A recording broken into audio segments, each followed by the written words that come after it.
It's no secret that the Toronto Maple Leafs need upgrades. And, well, the Calgary Flames, they actually might need to start downgrading. With the history of the Toronto Maple Leafs, new GM, Brad Treliving, and the two different directions of these two different teams, could it be possible for the Leafs to swing a massive trade and land a defenseman like Nikita Zadorov?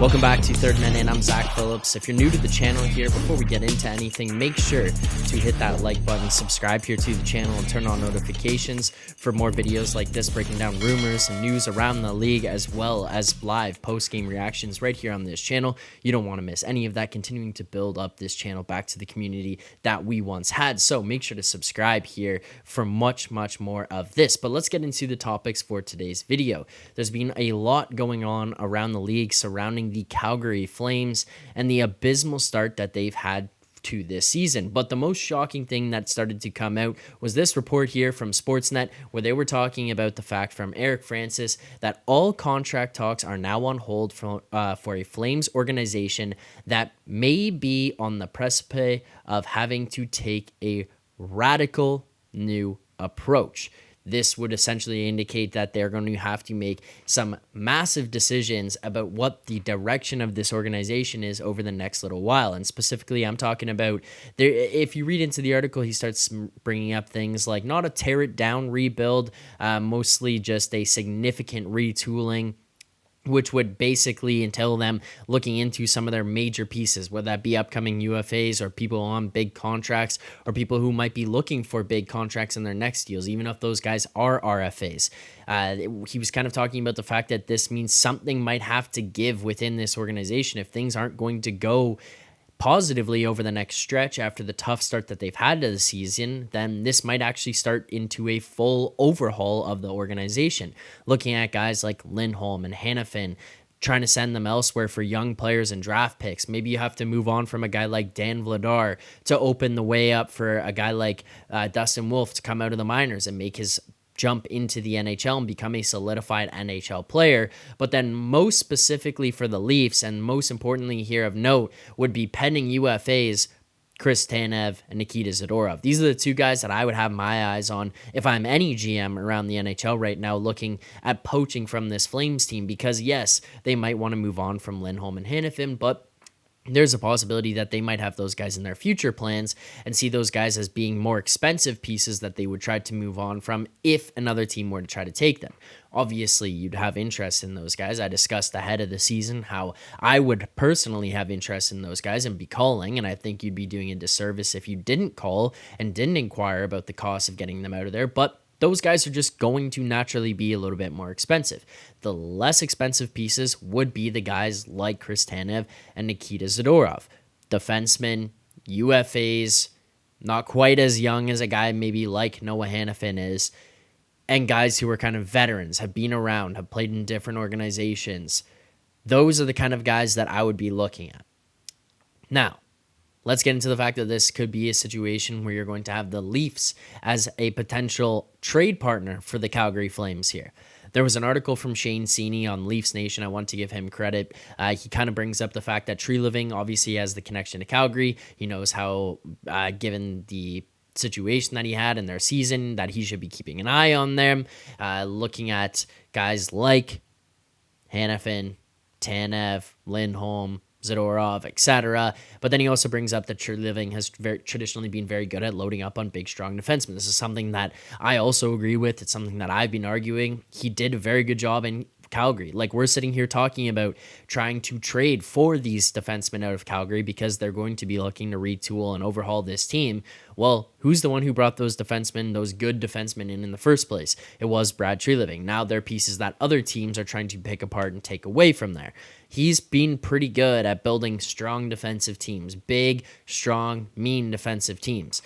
I know that the analytics community isn't going to be in love with guys who go out there and bully and push people around, but you know what, at the end of the day, these are things that are important, because when you look at Vegas, St. Louis, Washington, over the past few seasons, teams that won the Stanley Cup, these are teams that were loaded up on the back end with big, mean, physical guys who could push you off the puck, bully you out in front of the net, and just not let you play the normal regular season brand of hockey. Florida Panthers going to the finals last year.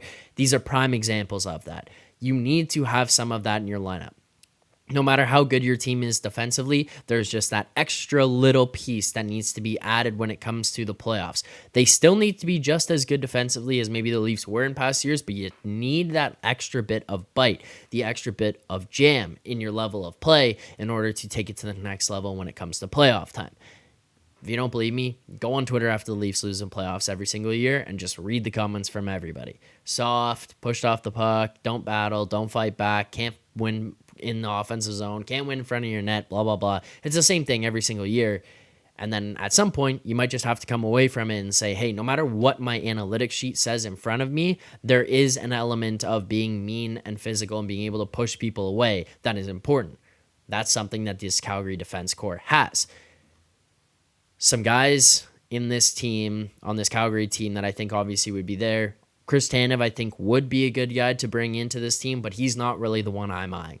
The guy that I have my eyes on out of the Calgary Flames right now is Nikita Zadorov. That is the player that I want. I've discussed it on some of the past live streams that we've done, how I would be calling about them, but Zadorov has been pretty outspoken about his frustration in Calgary so far this season. He said, we're only 6 games into the season. We're trying to figure out who wants to be here, who wants to play for who.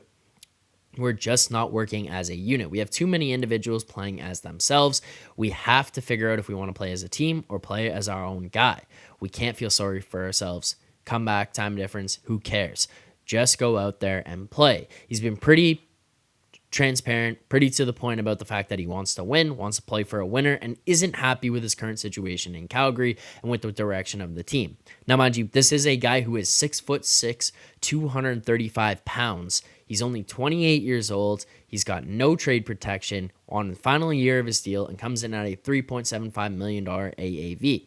Another reason why I think that this could work out for the Leafs and with Calgary here is, yes, obviously you have to open up $3.75 million of cap space. The Leafs have to open that somewhere. This space needs to open up in order to bring anybody in, no matter who it is, because they are pressed right up against it. But this Calgary team is not looking for players to come back to their organization right now who are helping them in the immediate. This is an organization who would be looking to change the direction of the future of the team. Not this season, not next season, but start to turn things around and build things differently. You've got a new GM, a new coach. They're ready to go in a new direction. They're going to be looking for picks, young prospects, guys in the AHL who can make the jump in the next little bit, maybe some future players like Nick Robertson, who could maybe make a leap over the next couple of years and become a solid NHL player. They're not looking to pick from your NHL team as it is right now. So you're not sitting there looking at, oh my God, we're going to have to trade a top 6 guy or a top 4 guy out of here right now in order to go and get these pieces. Yes, you have to move somebody out of the roster. You have to waive other pieces. Maybe you have to get a third-party team involved in order to open up some type of contract space. But you're not really looking at having to potentially open up a full-blown $3.75 million here or remove a player from this team that you think already works right now. I don't think that that's how this kind of trade would work out. Likely just looking at picks, prospects. If you're going to open up the door and start calling with Calgary and trying to put together this trade, a trade package that would work here, I think a guy like Nick Robertson might have to be at the top of that list.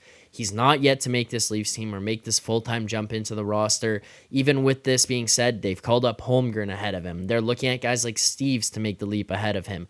He's not really at the top of their list of people that they want here. They signed Noah Gregor to a PTO and brought him onto the team ahead. Fraser Minten made it over him. You have to remember these things when you sit here and say, oh my God, this guy can do so much. Well, at some point, maybe it's what can he do in terms of what can he do for return? What is his trade value? Maybe that's more important. Maybe that's how he helps this Leafs team out, and it's not via his play on the ice.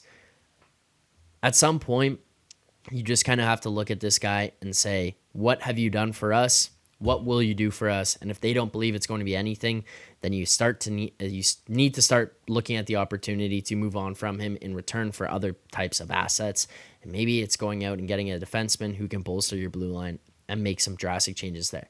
Nikita Zadorov is not a point getter. Let's make that clear. 22 is his career high in points. He had a career high in goals last season with 14, but he's a big, mean, physical defender who comes in at 28 years old. I think this is a guy who can make a difference and wants to play in a winning team. He's not the greatest defenseman in the world, but he's pretty good, and he is a massive, massive man back there who will mash people's heads in, move people from the front of the net, and give you an opportunity to be a little bit more scary in your own zone. I think that would be a positive for this Leafs team. If you did enjoy the content here today, please, again, make sure to like and subscribe to this channel. Turn on notifications so you get notified every time we go live. More videos just like this one drop. You won't want to miss anything. All coming out here as well. Let me know in the comments below if you think there is a potential trade for the Leafs and the Flames to be had in the next little while, and if Nikita Zadorov is that guy. But thank you so much for watching this video. I do appreciate it. Look forward to reading the comments, and as always, keep Leafing.